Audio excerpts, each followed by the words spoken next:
கேட்கிறவங்க யாரா இருந்தாலும் நெனச்சு பாருங்க. அழகான வாழ்க்கை, அழகான மக்கள், அழகான தருணங்கள். நம்ம இழந்ததுக்கான காரணம் என்னவா இருக்கும்? ஒரே ஒரு ஈகோ தான். உன் சுயநலத்த காக்க உன்னோட சுயத்த இழந்துராதீங்கன்னு தான் சொல்லுவேன். உங்க ஈகோவுக்காக உங்க உறவுகள இழந்துராதீங்க.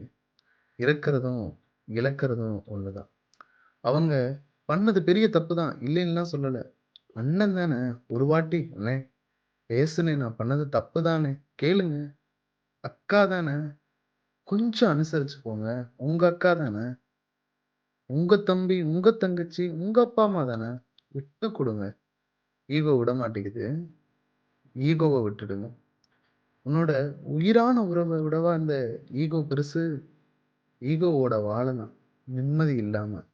ஈகோ இல்லாம வாழலாம் நிம்மதியா. யோசிங்க. பொக்கிஷம் என தெரிந்தும் தொலைக்கும் அன்பிற்கு பெயர் தான் ஈகோ. இறுதியா நான் இப்படி சொல்லி முடிக்கிறேன். நான் அப்படிங்கிறதுல இல்ல. நாம அப்படிங்கிறதுல தான் உண்மையான வாழ்க்கை இருக்குன்னு நம்புறேன்.